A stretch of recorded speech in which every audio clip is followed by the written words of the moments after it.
সামনে ইলেকশন আসছে, অনেকে অনেক কথা বলবে, ডিএর নাম নিয়ে অনেক কথা চলছে। আপনারা শুনে রাখুন, আমরা পশ্চিমবঙ্গ পুলিশ 2 মাসের মাইনে পাই। সেন্ট্রাল হারে ডিএ আমারও দাবি আছে, আপনারও দাবি আছে, প্রত্যেকেরও দাবি আছে। কিন্তু পাশাপাশি একদিক দেখলে হবে না, আর একটা দিক দেখতে হবে। সেন্ট্রাল হারে ডিএ যারা চাইছে তাদেরকে বলো, সেন্ট্রাল আর যে জিনিসগুলো দিচ্ছে সেগুলো কি তোমরা নেবে? এফিডেভিট দিয়ে বলো আর সুপ্রিম কোর্টে যে আমরা ওই দাবিগুলো মেনে নেব। সুতরাং একদিকের কথা শুনে কেবল ডিএ করে চালিয়ে যারা কোনো রকম কাজ করে না, মানে করোনার টাইমে 2 বছর ধরে বসে বসে মাইনে পেল, তাদের কিছু অংশ গিয়ে একটা জায়গায় বসে আন্দোলন করছে, আসল সত্য তথ্য বলছে না। রাজ্য সরকার কি দিচ্ছে, আমরা কি পাচ্ছি, সেই অভিভাবিকার আন্ডারে ছাতার তলায় আমরা আছি। দিন এসছে, আগামী দিন আসছে, আমাদের ঋণ শোধ করার দিন। সকলে একসাথে হন, এক ছাতার তলায় থাকুন। আমাদের মুখ্যমন্ত্রী, আমাদের অভিভাবিকা, আগামী ভারতের কাণ্ডারি, সেই দপ্তরের কোনো অসুবিধা থাকবে বলে আমি মনে করি না। সুতরাং আগামী দিনে তার আশীর্বাদে সমস্ত কিছু পূর্ণ হবে। বাবু, আপনার কাছে আমার জিজ্ঞাসা, আপনি তো গোটা বিষয়টা নিয়ে বারবার ব্যাখ্যা করেছেন, আমি দেখছি বিভিন্ন ইউটিউব চ্যানেলে আপনার বক্তব্য আসছে। তা কোথাও মনে হয় না যে এই ধরনের বক্তব্য একটা অংশ, সরকারি কর্মচারীদের একটা অংশ যদি এরকম মতামত রাখে, তারা যদি মনে করে ডিএ পেয়ে লাভ নেই, তাহলে সেটাই আসলে সরকারের শক্তি, সেই শক্তিতে ভর দিয়েই সরকার আসলে এভাবে সেই তথা একই রকম ভাবে ডিভাইড অ্যান্ড রুল এই পলিসিটাকে ইমপ্লিমেন্ট করতে পারে আপনাদের মধ্যে? দেখুন, শ্যামল একদম যথাযথভাবে বলে দিয়েছে। আসল কথা, এরা সামনে ইলেকশন চলে এসছে, তাদের মধ্যে একটা আতঙ্ক কাজ করছে। এই ধরনের পুলিশ কর্মীরা যেভাবে রাজ্যটাকে পরিচালন করছে, তাতে ক্ষমতাচ্যুত হলে তাদের কিন্তু বিপদ আছে, তারা কিন্তু সবসময় সেটা জানে। অর্থাৎ আরো বলবে, যত আগামী দিনে যত এই ইলেকশন কাছে আসবে, তত আরো মুখ থেকে এই কথা বলবে। এই ব্যাপারটা, ঘটনাটা হচ্ছে, এরা রাজনৈতিক বলবো না, এটা একদম পরিষ্কার ভাবে মুখ্যমন্ত্রীর দালাল। মুখ্যমন্ত্রীর দালাল, এই মুখ্যমন্ত্রীর দালালি করার জন্যই তারা কলাটা মূলটা পেয়ে থাকে। তারা কর্মচারী সমাজ কি পেল কি পেল না সেই দিকে তারা কোনো মতেই যায় না। তারা কি জানে, এই যে শান্তনুবাবু কি জানে ডিএ কি, ডিএ কেন দেওয়া হয়, বর্তমানে আমাদের ডিএ কত শতাংশ বাকি আছে, এই যে আমরা মামলা করেছি কত শতাংশ ডিএর প্রেক্ষিত আমরা মামলা করেছি, এগুলো তারা কিছুই জানে না। কারণ মুখ্যমন্ত্রী যতটুকু দিয়েছে তাতেই তারা তো সন্তুষ্টই। আচ্ছা দেখুন, এই পুলিশ কর্মীরা, একটা কথা আছে না, কাক কাকের মাংস খায় না, কিন্তু এখন লক্ষ্য করছি কাকও কাকের মাংস খায়। আমরা কিন্তু একবারও প্রশ্ন তুলি না, এই যে পুলিশ কর্মীরা আপনার 12 মাসের বেতনের জায়গায় 14 মাসের বেতন পায়, 2 মাস অতিরিক্ত বেতন পায়। দেখুন, 2 মাস অতিরিক্ত বেতন তো কম না।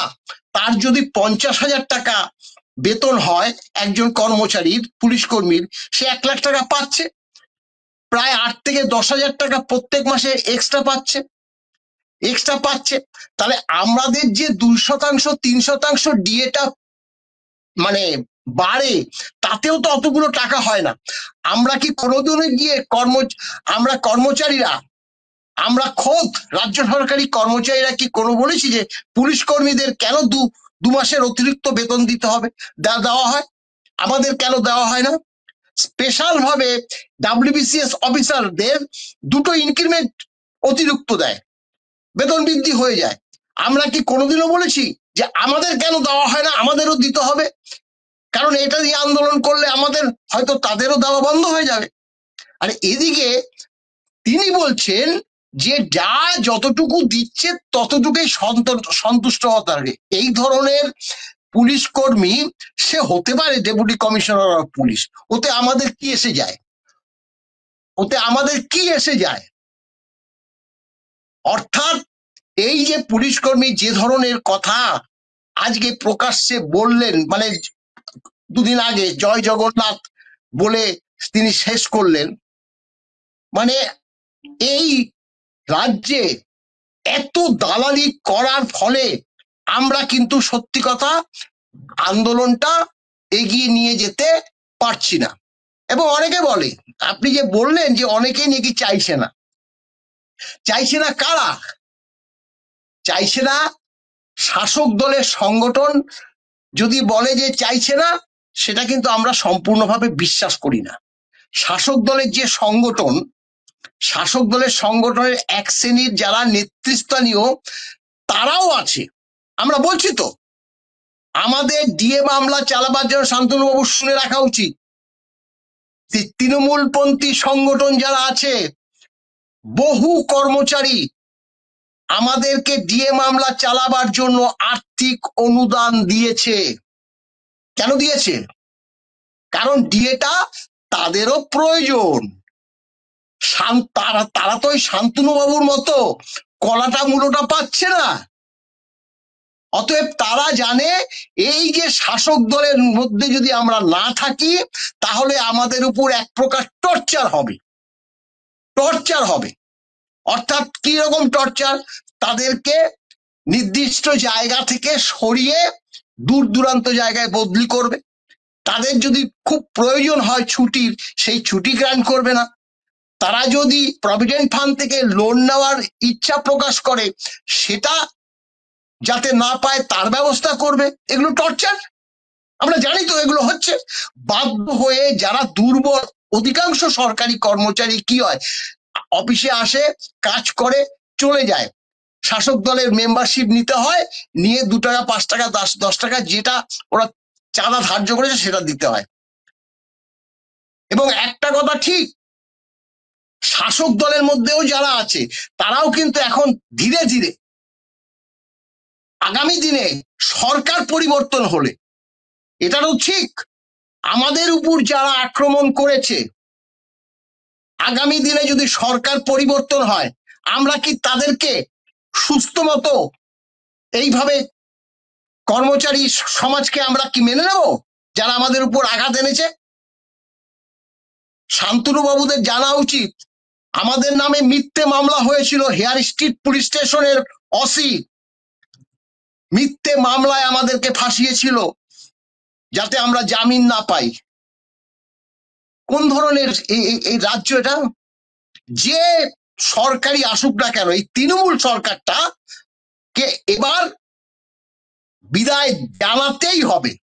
আমরা সরকারি কর্মচারী, কিভাবে বিদায় জানাতে হয় সেটা আমরা খুব ভালো মতো জানি। আজকে এই যে আমরাই তো ইলেকশন করি, আমরা তো ইলেকশন, রাজনৈতিক দলগুলো পর্যন্ত জানে না কিভাবে ইলেকশনটা হয়।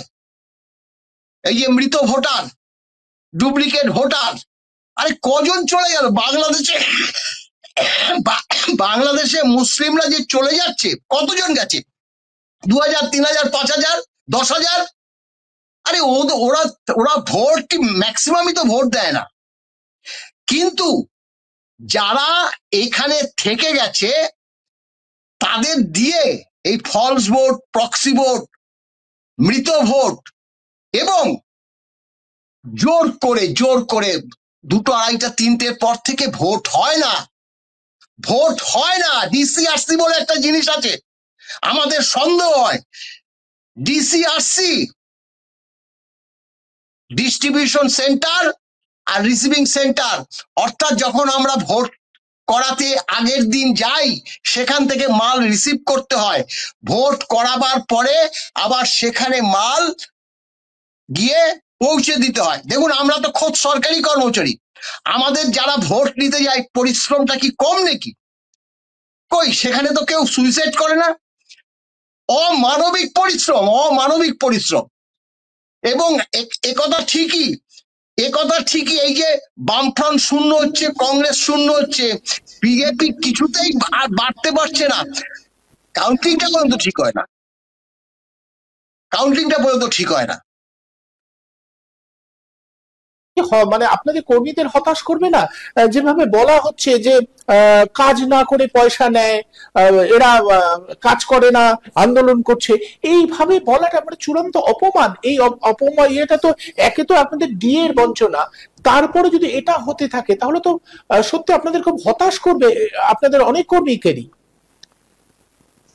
দেখুন, সরকারি কর্মচারীদের সাধারণ মানুষের কাছে হেয় প্রতিপন্ন করাটা, এটা কিন্তু সরকারের একটা উদ্দেশ্য থাকে। কারণ জানে যে তারা যদি রাস্তায় নেমে, রাজপথে নেমে আন্দোলন করে, তাতে সাধারণ মানুষ বিরক্ত হলে সেই আন্দোলন দানা বাঁধতে পারে না, আপনি জানেন।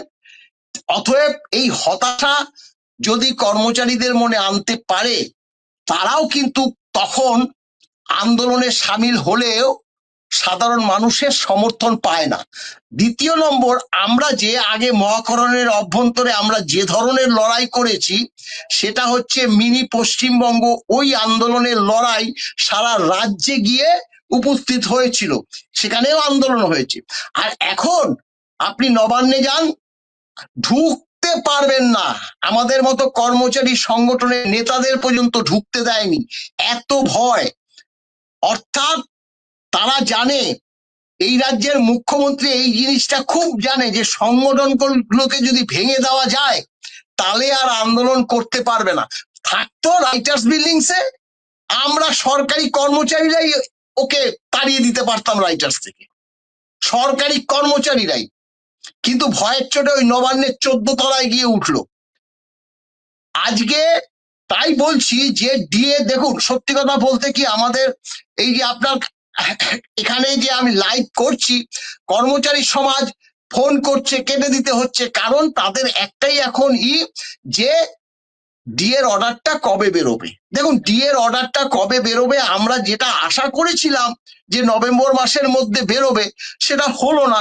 আজকে ডিসেম্বর মাসের 2 তারিখ, সেটা ডিসেম্বর মাস পড়লো। এখন ডিসেম্বর মাসেও বেরোবে কিনা আমরা কিন্তু 100% কিন্তু সেখানে শিওর না। সেটা কর্মচারী সমাজকে, অবসরপ্রাপ্ত কর্মচারী সমাজকে আমরা অনুরোধ করব, রিকোয়েস্ট করব যে আপনারা ধৈর্য ধরুন। এছাড়া আর আমাদের পক্ষ থেকে কোনো উপায় নেই যে এই ডিএর অর্ডারটাকে বার করে আনা, সেটা সম্ভব না। এবং একটা কথা বলছি, যদি আমাদের পক্ষে রায় যায়, সেই ডিএর কিভাবে আদায় করতে হয় সেটা confederation of state government employees দেখিয়ে দেবে, এইটুকু আমরা তাদেরকে আশ্বস্ত করছি। শ্যামল বাবুর কাছে আসবো। শ্যামল বাবু, শোনা যাচ্ছে আমার কথা? হ্যাঁ, শ্যামল বাবু, আপনার কাছে আমার জিজ্ঞাসা যে এই যে লড়াইটা আপনারা চলছেন, দীর্ঘদিন একটা লড়াই লড়ছেন, আপনারা আইনি পথেও যেমন লড়ছেন, তেমনি যারা রাস্তায় লড়াই করছেন তাদের সাথে আপনারা একটা সমন্বয় রাখছেন। মাননীয়া তার বদলে একটা তৈরি করেছিলেন ওয়েলফেয়ার বোর্ড, সরকার মনোনীত একটা বোর্ড। সরকার মনোনীত একটা বোর্ড কি কখনো ট্রেড ইউনিয়নের বা পুলিশ কর্মী ইউনিয়নের বিকল্প হতে পারে? তো সেখানে তিনি বক্তব্য রাখছেন। উনি কি জানেন রাজ্য পুলিশের 53,000 শূন্য পদ, অনুমোদিত পদের প্রায় 45%? উনি কি জানেন যে কলকাতা পুলিশে উনি কাজ করেন, সেই কলকাতা পুলিশে 10,380টি পদ শূন্য? উনি জানেন যে এনসিআরবির রিপোর্ট অনুসারে প্রতি 1 লক্ষ জনসংখ্যায় 160.76 মানে 161 জন পুলিশ কর্মী লাগে। পশ্চিমবাংলায় আছে 97 জন। এই 97 জনও 1 লক্ষ মানুষকে পুলিশি পরিষেবা দিতে পারে না, কারণ এদের মধ্যে একটা বড় অংশকে সরকার সরিয়ে রেখেছেন ওই চোর ডাকাত বদমাইশ জনপ্রতিনিধি তাদের পাহারা দেওয়ার কাজে। উনি কি জানেন যে কর্মরত পুলিশ কর্মীরা তারা কাজের চাপে ইতিমধ্যে মারা গেছেন, হৃদরোগে আক্রান্ত হয়ে আত্মহত্যার পথ বেছে নিয়েছেন, এবং কাজের চাপে তাদের দিশাহারা অবস্থায়? এই শান্তনুবাবুকে একবারও বলতে পারবেন নাকি ওনার অভিভাবিকাকে যে এই শূন্য পদগুলো পূরণ করুন, পুলিশ কাজ করতে পারছে না? উনি আসলে সেই শ্রেণীর পুলিশ যারা ওই তালতলা থানায় যখন তৃণমূলের গুন্ডারা গিয়ে আক্রমণ করে, তখন ওই টেবিলের তলায় আলমারির পিছনে লুকিয়ে আত্মরক্ষা করে। উনি সেই শ্রেণীর পুলিশ অফিসার। ওনার অভিভাবিকা ক্ষমতায় আসার পরেই ভবানীপুর থানা থেকে দুষ্কৃতী ছাড়িয়ে এনেছিলেন। তা যাই হোক, অভিভাবিকাতার প্রতি উনি অত্যন্ত উনি আমাদের সম্পর্কে যে কথাটা বলেছেন, এই এখতিয়ার ওনার আছে। হ্যাঁ, চটি চাটাটা যদি সরকারি কর্মীদের কাজ হয়, তাহলে সে কাজটা আমরা করি না। মমতা বন্দ্যোপাধ্যায়ের বন্দনা গাওয়াটা বা তাকে ভারত কাণ্ডারি হিসেবে মহিমান্বিত করাটা বা তার জন্য ঋণ শোধ করার কথা বলাটা যদি সরকারি কাজ হয়, আমরা সে কাজ করি না। কিন্তু সরকারি কর্মী হিসেবে আমাদের যে ন্যস্ত দায়িত্ব, আমরা সেটা পালন করি। উনি করোনার কথা বললেন, আমি ওনাকে স্মরণ করিয়ে দিই, উনি খোঁজ নিন। করোনা যখন চলছে, বাস ট্রেন সব বন্ধ, আমি তখন স্কুল এডুকেশন ডিপার্টমেন্টের জয়েন্ট সেক্রেটারি সল্টলেকে, আমার বাড়ি সিঙ্গুর। আমাকে রোজ অফিস যেতে হয়েছে এবং সিঙ্গুর থেকে ট্রেন বাস নেই, সরকার কোনো গাড়ি দেয়নি আমাকে। নিজের খরচে প্রতিদিন 3,000 টাকা খরচ করে নিজে গাড়ি ভাড়া করে আমি সল্টলেকে অফিস করেছি, ফিরেছি। অথচ সরকার অন্যান্য কর্মী এবং অন্যান্য joint secretary, deputy secretary, assistant secretary, তাদের কিন্তু সরকারি গাড়ি প্রোভাইড করেছেন, কারণ আমরা প্রতিবাদটা করি। শান্তনু বাবুদের এটা জেনে রাখা উচিত যে ওনারা সরকারি কর্মচারীদের প্রতিনিধিত্ব করেন না, ওনারা স্থাবক। আমি ট্রেড ইউনিয়ন করি, চা বাগানে, জুট মিলে, বিভিন্ন জায়গায় যেতে হয়, সেখানে যারা মালিকের হয়ে কথা বলে, সরকারি কর্মচারী এবং সরকারের সম্পর্কটা হচ্ছে শ্রমিক মালিকের, এর বেশি কিছু নয়। তা ওই সমস্ত জায়গায় যেসব শ্রমিক মালিকের পক্ষে কথা বলে, যদি এটা চিহ্নিত হয়ে যায়, ওখানকার লোকেরা, শ্রমিকরা সেই শ্রমিককে সমাজচ্যুত করে এবং তার নিরাপত্তা বিঘ্নিত হয়, তার সঙ্গে মেশে না, তাকে একঘরে করে দেয় এবং তাদেরকে দালাল বলে চিহ্নিত করে। আমরা হোয়াইট কালার এমপ্লয়ি। আমাদের এখানে একদল কর্মী ওই শান্তনু বাবুদের মতো, তারা বলেন আমাদের ডিএ চাই না, আমরা অভিভাবিকা কাছে খুব সুখে আছি, কাজেই চলবে, কিন্তু আমরা তাদের দালাল বলে সমাজে একঘরে করে দিতে পারি না। এটা আমাদের ব্যর্থতা। আজকে আমরা কোন জায়গায় দাঁড়িয়ে আছি? আমাদের 2009-এর জুলাই থেকে ডিসেম্বর 2019 পর্যন্ত all India consumer price index মেনে ডিএর টাকাটা এই সরকার মেরে দিয়েছেন, তারা দেননি।